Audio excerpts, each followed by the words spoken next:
సరితది దయగల హృదయం.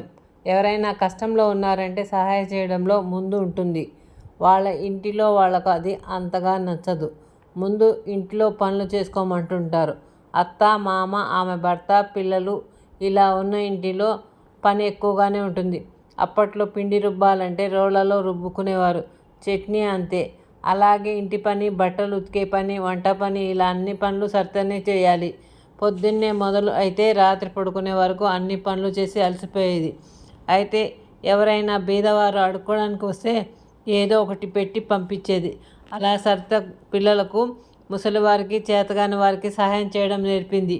తన పనులు చేసుకుంటూనే చేతనైనంత సహాయం ఇతరులకు నిజమైన కష్టం ఉంటే గమనించి చేసేది.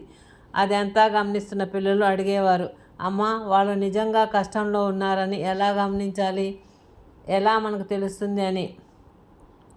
మనుషులను గమనిస్తూ ఉండాలి. వాళ్ళు చేసే పనులు, వాళ్ళ ప్రవర్తన గమనిస్తూ ఉన్నప్పుడు ఎక్కడో ఒకచోట వాళ్ళ నిజాయితీ, బాధ, కష్టంలో ఉన్నారా అనేవి కనిపిస్తూ ఉంటాయి.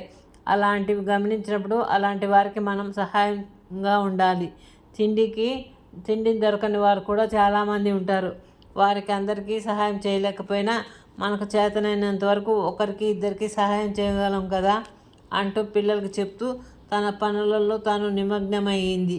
అప్పటి నుండి పిల్లలు కూడా వాళ్ళ ఇంటికి అడుక్కోవడానికి వచ్చిన ముసలివారికి, బీదవారికి వాళ్ళ అమ్మని అడిగి ఆమె ఇచ్చినవి తెచ్చి ఇచ్చేవారు. కొంతమంది అవి తీసుకుని చల్లగా ఉండమని ఆశీర్వదించేవారు. అలా పిల్లల్లో దయాగుణం పెరిగింది. గుడ్ నైట్ పిల్లలు.